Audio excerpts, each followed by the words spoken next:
Bien, chicos, seguimos de acá con lo que estábamos hablando, ¿sí? Diferencias entre diabéticos de tipo 1 y diabéticos de tipo 2, ¿sí? Con respecto a la insulina, ¿cuál va a ser la diferencia? ¿Qué pasaba con el diabético tipo 1?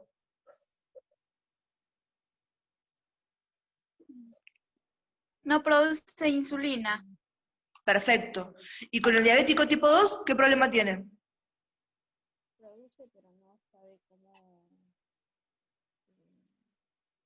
mm, administrarlo el cuerpo. Genera insulina, pero el cuerpo es incapaz de recibirlo. Perfecto, genera insulina, pero el cuerpo es incapaz de utilizarla. Excelente. Esa es una diferencia primordial cuando estamos hablando de diferencia entre tipo 1 y tipo 2, ¿sí? Después tenemos otras que son más generales y tienen que ver, por ejemplo, con la edad. Como decimos que la insulina del tipo 1 tiene que ver con que las células son las que están mal y no me están produciendo la insulina, tiende a ser una patología, la diabetes tipo 1, que viene desde chiquitos, ¿sí? Yo ya tengo un chiquito, ¿sí? Son pediátricos o son adultos jóvenes, ¿bien? Que ya sé que son diabéticos tipo 1 y que toda su vida han requerido, ¿sí? Utilizar insulina, ¿bien? Tienden a ser personas jóvenes, ¿sí? Delgadas, ¿bien? Eso es una característica general del diabético tipo 1. La diabetes de tipo 2, ¿sí? Generalmente cuando estamos hablando de esa disfunción en cómo estamos generando la insulina, de modo que el cuerpo no la pueda utilizar, está muy aparejada a los hábitos, a los malos hábitos que tienen las personas, ¿sí? Por ejemplo, la obesidad, ¿sí? La obesidad, el sedentarismo, todas cosas que repercuten, ¿sí? En nuestra insulina, ¿sí? En cómo la estamos haciendo, ¿bien? Entonces, tiende a ser algo, porque para que yo, algo que voy haciendo mal, yo sufra esas consecuencias, generalmente pasa un tiempo, ¿sí? No es que yo tengo 2 kilos de más, ¿sí? Y ahora por la cuarentena, y entonces me preocupo que puedo llegar a tener, a generar diabetes. Pero si yo hace 10 años que tengo obesidad, tengo más chances de generar diabetes, ¿sí? Pero necesité esos 10 años. Por lo tanto, la mayoría de los pacientes de tipo 2, ¿sí? Son personas más grandes. Decimos que esa diabetes aparece a partir de los 30, 40 años, ¿bien? Y que generalmente la fisonomía de esos pacientes, o sea, la estructura corporal de esos pacientes, son pacientes, ¿sí? Donde tiene una distribución de la grasa hacia el abdomen, ¿sí? Donde son más gorditos, ¿bien? Entonces eso también es una diferencia que tenemos que marcar entre el diabético de tipo 1 y el diabético de tipo 2, ¿sí? Ahora, algo para que tengan una noción ustedes, ¿sí? ¿Quién necesita utilizar insulina? Tanto el diabético de tipo 1 como el diabético de tipo 2 pueden ser insulino dependientes. El diabético de tipo 1 de cabeza necesita insulina. El diabético de tipo 2, ¿sí? Yo a esa patología la puedo manejar un tiempo con lo que va a ser la metformina, pero hay veces que el cuerpo no recibe bien la metformina o tengo reacciones alérgicas a los medicamentos y yo no lo puedo controlar, entonces puede ser que el diabético de tipo 2 sea insulino dependiente también. Tengan eso en cuenta, que no es una cuestión a rajatabla que el tipo 1 usa insulina y el tipo 2 solo metformina. Pueden haber pacientes que son diabéticos de tipo 2 que tienen terapias con insulina. ¿Bien? Había una pregunta en el Choice que justamente reflejaba esto, pero la trampa estaba ahí, en que nos estaba diciendo que era una persona que utilizaba insulina, que era joven y que era delgada. Entonces ahí es como que me está cerrando más para qué, para diabético de tipo 1 o de tipo 2. ¿Qué les parece? Utiliza insulina, es joven y es delgado. ¿En qué tipo de diabetes pienso? Tipo 1. Tipo 1, ¿sí? Exacto, ¿sí? Entonces, esa era, por ejemplo, una de las preguntas que tenían en el cuestionario de repaso que tienen subido en el campus, ¿sí? ¿Se entendió entonces la diferencia que tenemos entre diabetes de tipo 1 y diabetes de tipo 2? Sí, sí, profe. ¿Sí? Sí, profe. Buenísimo, Mares. Gracias. ¿Qué otra pregunta o qué otra cosa quieren que les explique?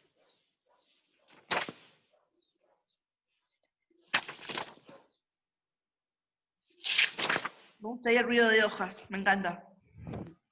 Profe, el cuestionario termina ahora a las 5, ¿verdad?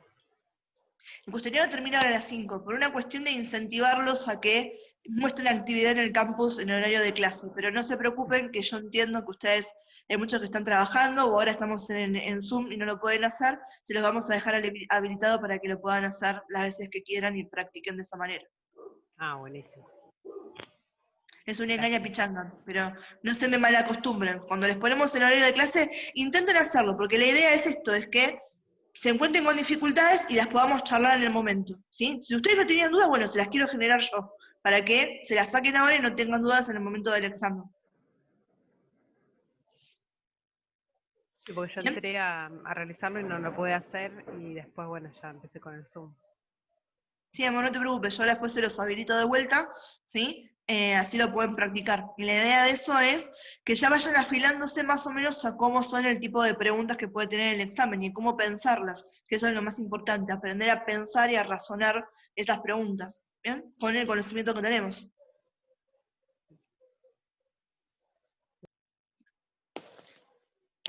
Bien, amores, ¿qué otra duda, qué otra pregunta o consulta que quieren hacer?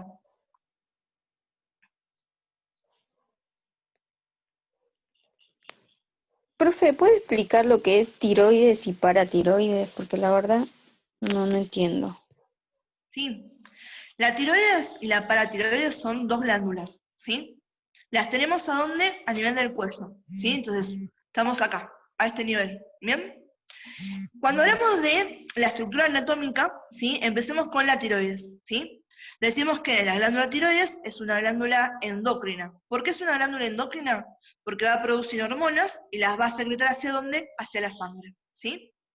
Después podemos decir que es una glándula relativamente grande, porque tiene un tamaño, ¿sí? Considerable, ¿sí? No es una glándula gigante, pero tiene cierto tamaño. Decimos que es impar, porque tenemos una sola tiroides, ¿sí? Entonces 1 es un número impar. Y podemos decir dónde está ubicada. Está ubicada en el cuello. Y si uno quiere ir un poquito más a profundidad, para poder decir, bueno, está bien, el cuello es una estructura donde, bueno, está adelante, está atrás, está en el costado del cuello, ¿en qué parte del cuello está? Decimos que está ubicada en la región anterior, ¿sí? Está cubierta por los músculos, ¿sí? Que forman la región del cuello, que van a ser los músculos infraioideos, ¿sí? El ioides es un huesito que tenemos a esta altura, ¿sí? Y que sirve de inserción para esos músculos. Como están por debajo de ese hueso, son infraioideos, por debajo del ioides. Re mucho en anatomía, ¿bien? Y después lo que podemos hacer, si nos vamos incluso más a profundidad, es hablar de que yo al cuello lo tengo separado en compartimentos, ¿sí? ¿Se acuerdan cuando vieron músculos? Decíamos que los músculos estaban recubiertos por las fascias, ¿sí? El cuello es una zona extremadamente importante en cuanto a la comunicación. Fíjense que mi cuello me comunica el tórax con mi cabeza, me comunica, ¿sí? También con el miembro superior. Entonces es una estructura muy importante de paso. Y el cuerpo es súper inteligente, se tiene que asegurar la supervivencia nuestra. Entonces, si yo tengo una infección a nivel del cuello, rápidamente, si yo no lo tengo separado en secciones, esa infección se diseminaría, o sea, se esparciría hacia todos lados, hacia toda mi cabeza, hacia todo mi tórax, hacia el miembro superior, y de tórax rápidamente pasa abdomen, a pelvis, miembro inferior, y sería un problema. Entonces, ¿qué hace? Lo tengo separado en compartimentos. Un compartimento posterior, que es el vertebral, un compartimento anterior, que es el visceral, donde está la tiroides, y dos compartimentos vasculares, donde tengo a las arterias, a los nervios y a las venas, ¿bien? Entonces, si queremos ir más en profundidad, decir dónde está la tiroides, decimos que está en el compartimento anterior o visceral del cuello, ¿sí? Eso para decir dónde está. ¿Con quién se relaciona? Se relaciona con una estructura que ustedes seguramente recuerdan, ¿sí? O ya vieron cuando vieron el sistema respiratorio, que va a ser la tráquea y la laringe, ¿sí? Que eran dos estructuras que corresponden al sistema respiratorio, ¿sí? La tiroides va a abrazar a la tráquea y va a estar muy por abajo, ¿sí? Y en contacto con los últimos cartílagos de la laringe, ¿sí? Eso para decir, bueno, ¿qué es la tiroides? Es una glándula endocrina. Vamos a decir dónde está y vamos a decir cómo es. ¿Es grande? ¿Es impar? ¿Podemos decir un poco más sobre la tiroides? Sí, podemos hablar un poco más de la forma. Decimos que esta glándula grande está separada en dos lóbulos, un lóbulo derecho y un lóbulo izquierdo, ¿sí? Y hay una partecita comunicante que me une el lóbulo derecho con el lóbulo izquierdo que llamábamos istmo, ¿sí? Y había una variación que no es patológica, quiere decir que hay algunas personas que lo tienen y otras personas que no, que se llama el lóbulo piramidal o el tercer lóbulo de la tiroides, que ese va a estar a nivel de lo que es el medio. Y la última cosa que teníamos para decir de la tiroides en cuanto a su estructura anatómica es que va a estar cubierta por una cápsula fibrosa que hace que tenga irregularidades en su superficie y que me emite tabicaciones hacia el interior de la glándula, ¿sí? Entonces, todo eso que te comenté recién es lo que podemos decir de la glándula tiroides en cuanto a las referencias anatómicas, ¿sí? Todo lo que sería anatomía descriptiva. Después vamos a hablar de lo que serían las funciones de la glándula tiroides, ¿sí? Las glándulas paratiroides, ¿sí?, se relacionan estrechamente con la tiroides, porque están ubicadas en la cara posterior de la tiroides, ¿sí? Hay 4 glándulas paratiroides, 2 superiores y 2 inferiores, ¿sí? Y van a estar en relación con la cara posterior de la tiroides, ¿sí? Estas son chiquititas, tienen a ser de forma ovoidea y de un color amarillento, ¿sí? Y junto con la tiroides van a trabajar para cumplir un montón de funciones, ¿sí? Una de las funciones que habíamos nombrado en la que la tiroides y la paratiroides trabajan en conjunto es el mecanismo de regulación del calcio, ¿sí? Hasta acá vamos entonces cuando hablamos de tiroides y hablamos de paratiroides, ¿de qué estamos hablando? Y no nos olvidamos que las paratiroides también son glándulas endócrinas, también generan hormonas que van a secretar ¿hacia dónde? Hacia la sangre, ¿sí? ¿Hasta acá estamos con eso? Sí, profe. Sí, profe. ¿Bien? Ahora, vamos con lo que sería la función endocrina de la tiroides, ¿sí? La tiroides me puede secretar 3 hormonas que son las que vimos nosotros. Las llamadas hormonas tiroideas, que van a ser T3 y T4, y la calcitonina. Y las glándulas paratiroides me van a secretar la famosa paratormona. Cuando hablamos del mecanismo de regulación del calcio, estamos hablando de calcitonina y paratormona. Esas dos trabajan en conjunto, me van a detectar las glándulas, ¿sí?, los niveles de calcio que yo tenga en sangre, y esas hormonas van a interaccionar con estas células que se encuentran en el tejido óseo, que van a ser los osteoclastos, ¿sí? Acuérdense que el tejido óseo estaba hecho ¿de qué? De calcio y de fósforo, ¿sí?, de ese mineral que es el hidroxiapatita, ¿bien? Entonces, si yo quiero sacar rápidamente calcio de algún lado, porque detecto que los niveles de calcio están bajos, ¿a quién le voy a pedir? Al hueso. Hago lo que se llama reabsorción ósea, que es lo que habíamos comentado, ¿sí? Detecto los niveles de calcio que tengo, ¿sí? Eso me libera una de las hormonas y van a interaccionar con los osteoclastos, ¿sí? ¿Hasta acá estamos con eso? ¿Se va entendiendo? Sí, ¿Sí? sí. Bien, nosotros teníamos un cuadrito para eso, ¿se acuerdan? ¿Cuál era la hormona, sí, que lo que me hacía era detectar los niveles bajos de calcio en sangre? ¿Qué glándulas me detectan los niveles bajos de calcio? ¿La tiroides o la paratiroides?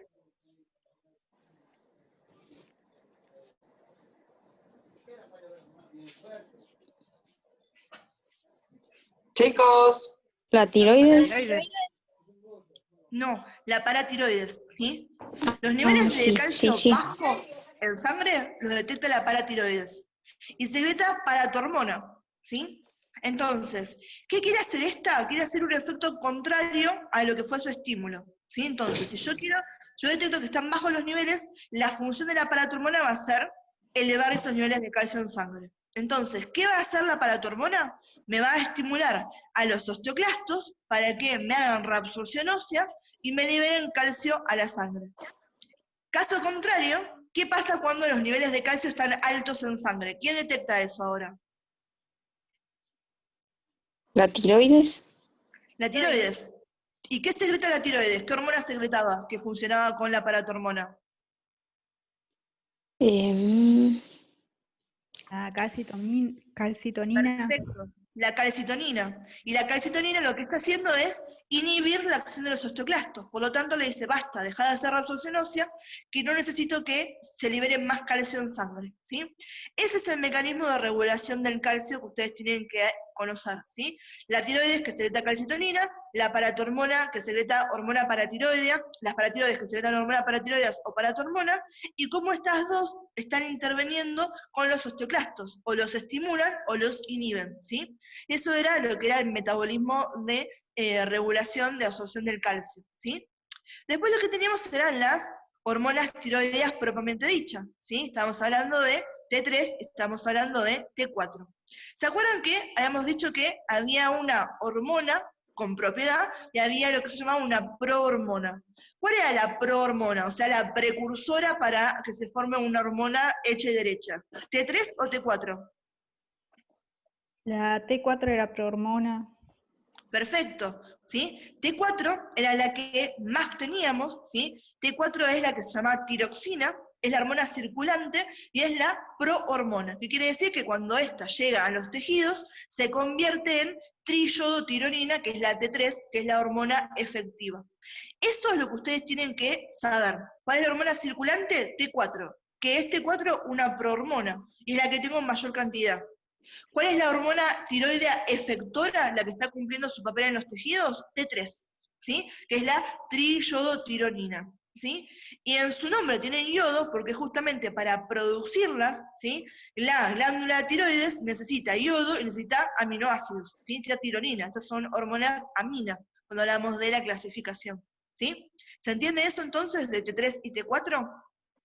¿Y con qué patología más o menos lo habíamos nombrado ahí brevemente que estaban relacionados estas hormonas que ustedes conocen un montón? Un hipertiroidismo, hipotiroidismo. Perfecto. El hipertiroidismo y el hipotiroidismo, ¿sí? Tienen que ver, dentro de otras cosas, con una un mal funcionamiento de la tiroides y esta regulación de las hormonas, ¿sí? ¿Se entendió entonces, amor? ¿Sí? Lo de tiroides y paratiroides, eso es lo que a mí me interesa que más sepan ustedes, ¿sí?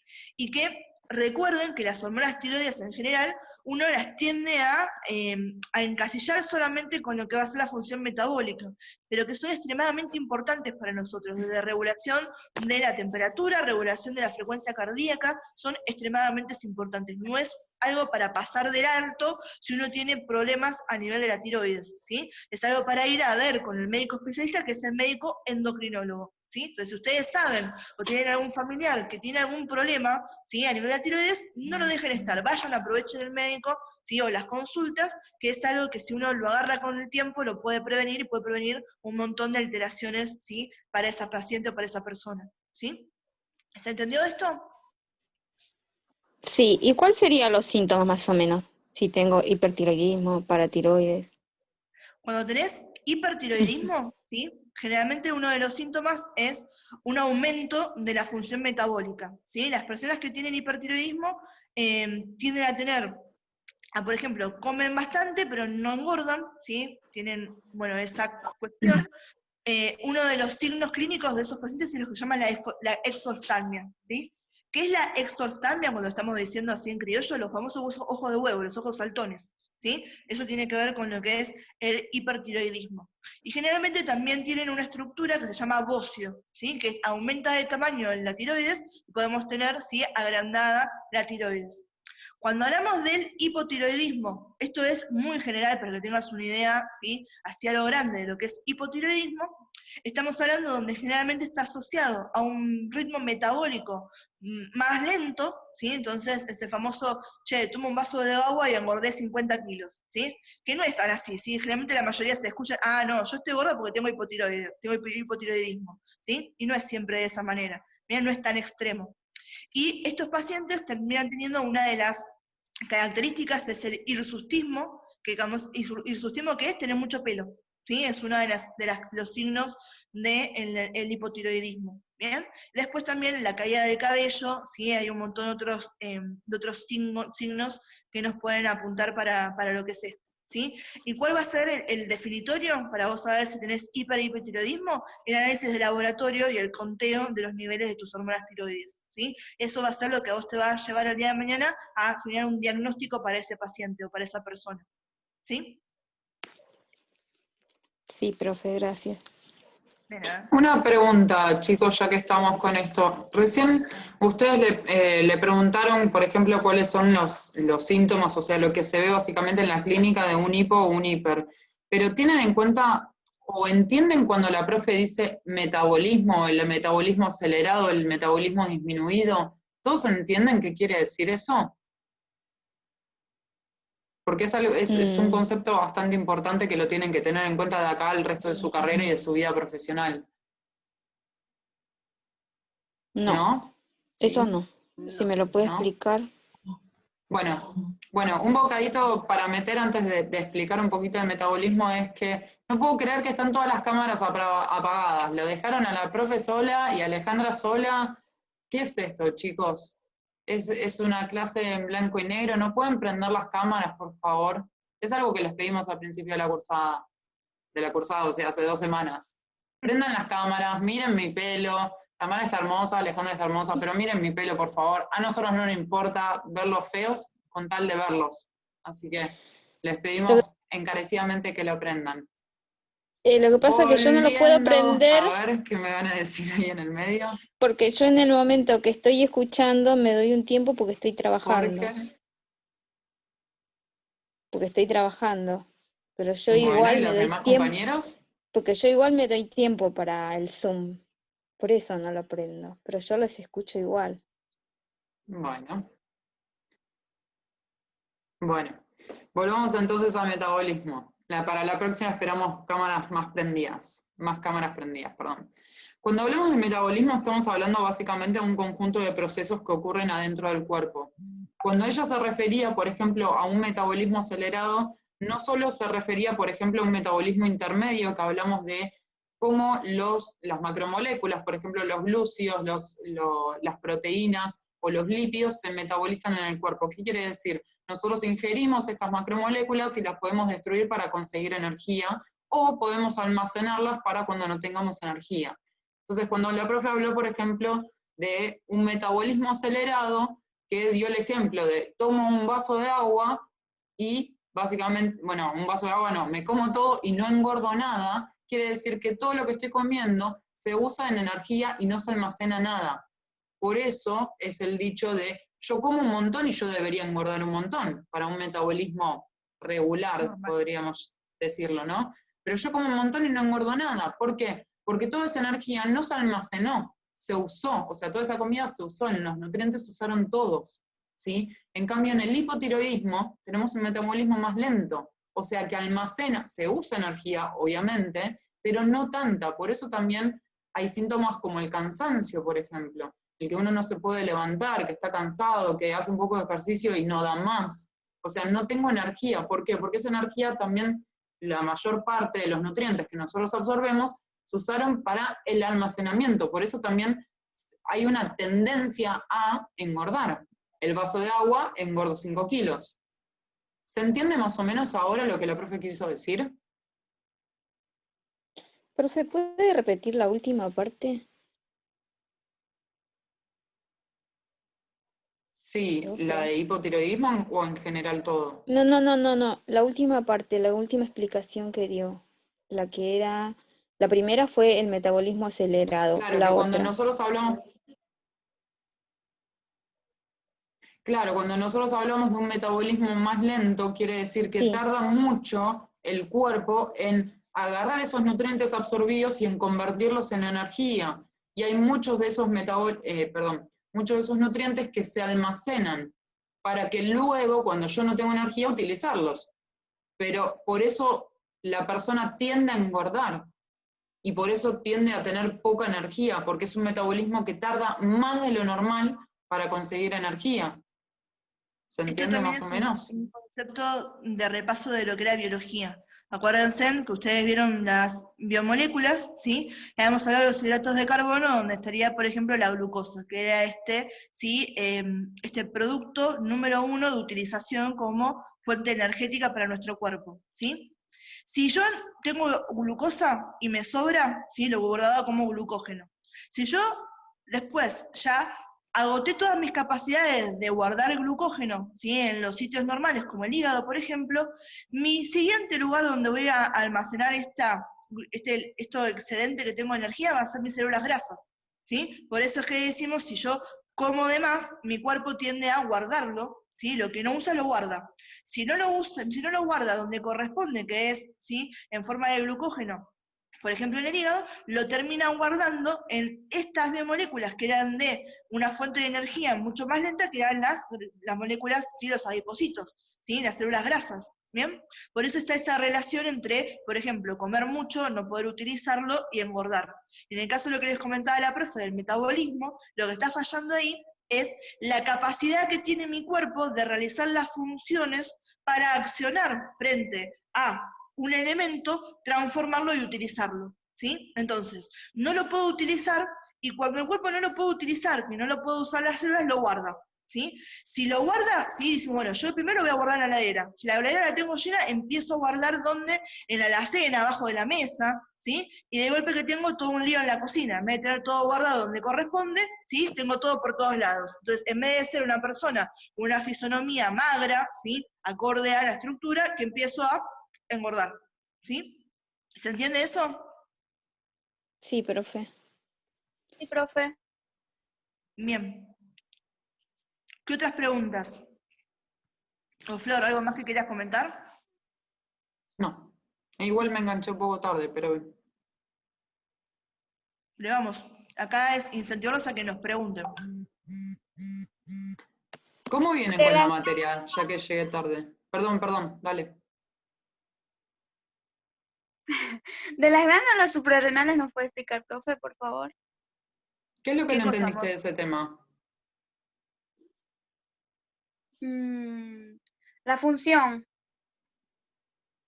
¿Te acordás o sea, cómo está compuesta la glándula suprarrenal o qué es lo que libera, qué es lo que sintetiza y Justamente libera? sobre la corteza, incluso en el, ¿cómo se llama? En el choice había de esa pregunta y no, me confundí, me mareé.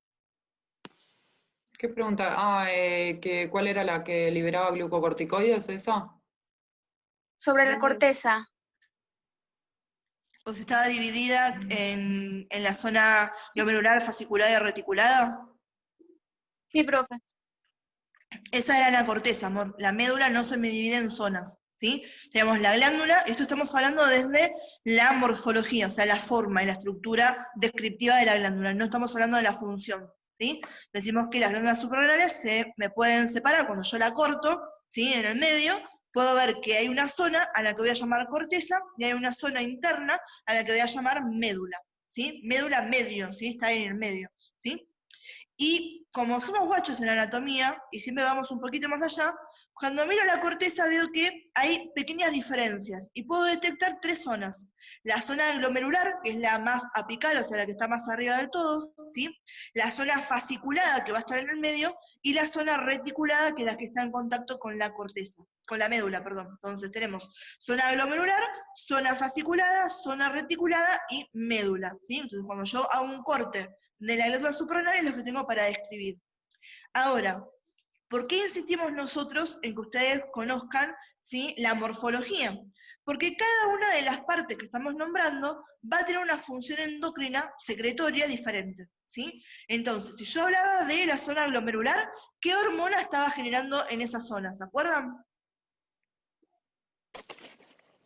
Empieza con A. Aldosterona.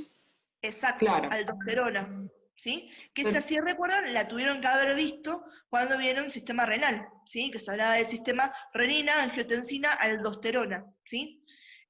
Después cuando hablamos de la zona fasciculada y la zona reticulada, ¿qué me secretaban ahí? Dos cosas en general. Cortisol y andrógenos, parece, ¿no? Andrógenos, excelente. Cortisol y andrógenos los encontramos, ¿sí?, que son productos de secreción de las células que forman parte de la zona, ¿sí?, fasciculada y reticulada. Y si hablamos de la médula, ¿cuáles son estas dos hormonas súper importantes y que me participan en la respuesta al estrés? Una empieza con A y otra empieza con N. Adrenalina Bien. ¿Y? ¿Y la otra? y noradrenalina, si no me equivoco. Exacto. Adrenalina, o también le podemos decir epinefrina, o noradrenalina o norepinefrina. ¿sí? Le podemos decir los dos nombres, ¿bien? ¿Cuál Entonces, dijo? por eso es que nosotros tenemos que conocer cuáles van a ser las estructuras y las divisiones que tiene la glándula para poder hacer la relación con la secreción hormonal, ¿sí? Dónde se secreta aldosterona, dónde se secreta cortisol y andrógenos, dónde se secreta adrenalina y noradrenalina, ¿sí? ¿Se entendió eso hasta ahora? Sí, profe, pero una consulta. Usted en vez de noradrenalina, ¿qué es lo que dijo?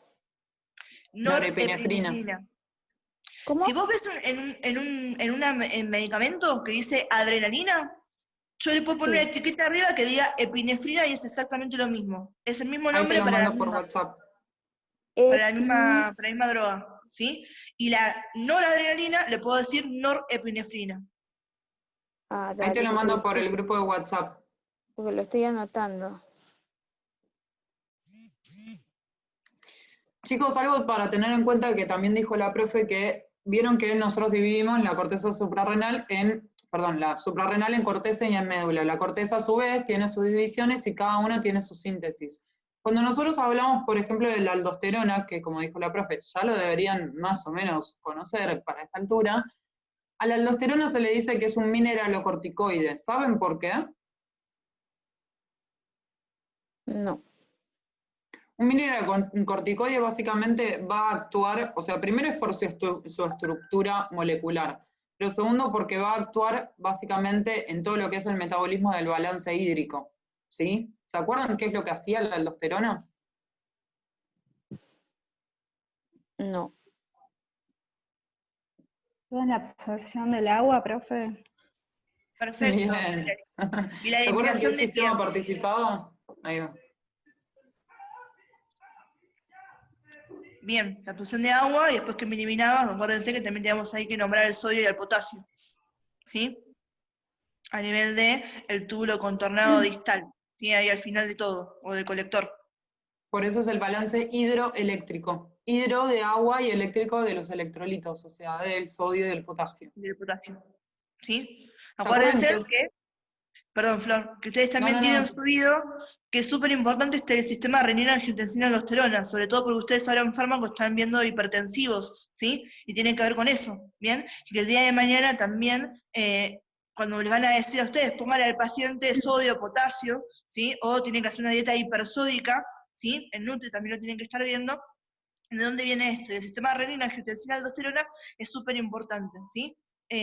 Ustedes seguramente lo vieron con la profe Cami, también tienen, acuérdense, en el campus un video de repaso, ¿sí? Donde está explicado con el pizarrón todo este sistema que estamos nombrando ahora con la profe, ¿sí?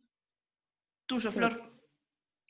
No, nada, que justamente iba a nombrar el sistema, que quería saber. ¿Se acuerdan del sistema renina-angiotensina-aldosterona? ¿De qué se trata más o menos? Bueno, La es idea un buen... general, Claro. ¿cuál es el objetivo? ¿Para qué se activa el sistema renina-angiotensina-aldosterona? ¿Para hacer qué? ¿Para las hormonas? No. No, una función en particular.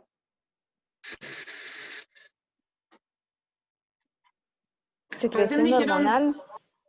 ¿Cómo? ¿Secreción hormonal?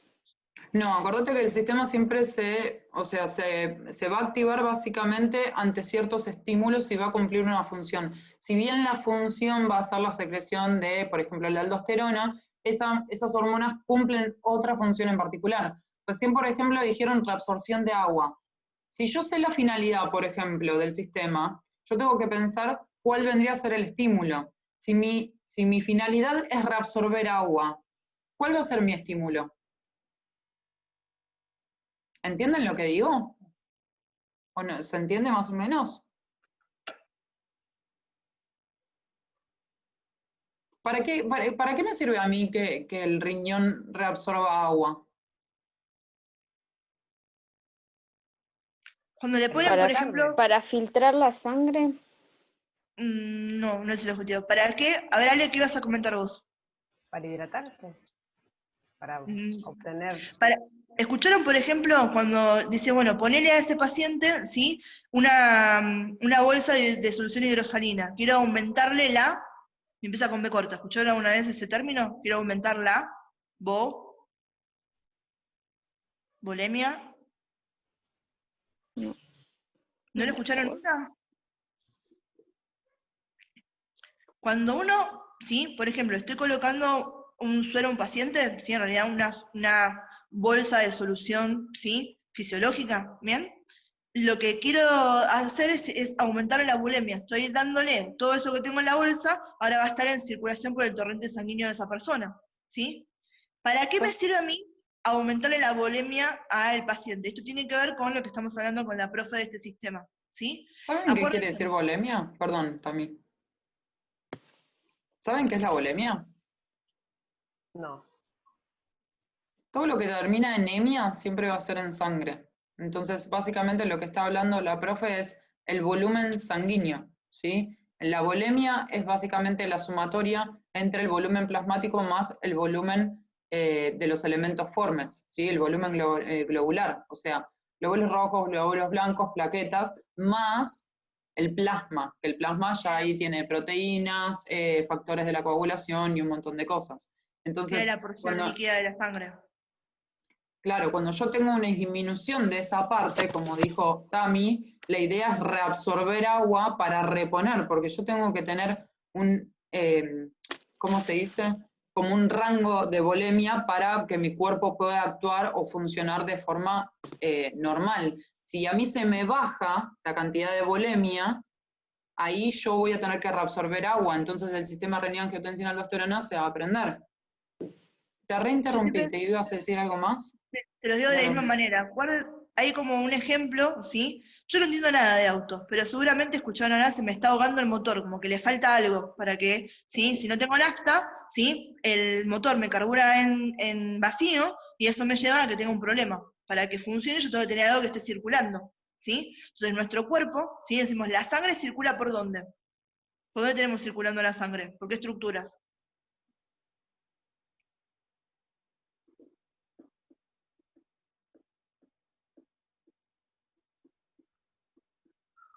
¿Qué Por las pinchan venas cuando y las vienen? arterias.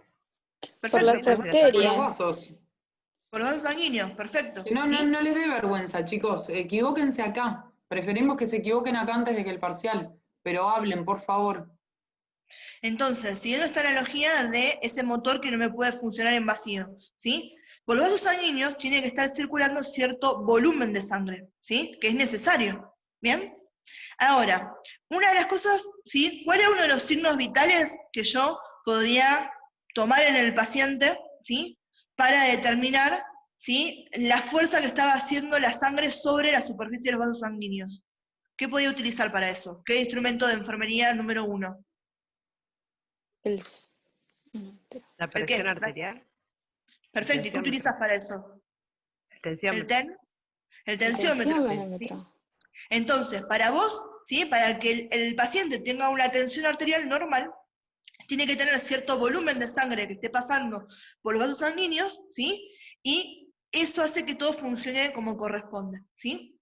Ahora, ¿qué pasa cuando ese volumen de sangre se ve disminuido? ¿Sí? Si disminuye el volumen, disminuye ¿qué cosa? La fuerza que está haciendo la sangre sobre la pared de los vasos. ¿Qué me disminuye entonces? La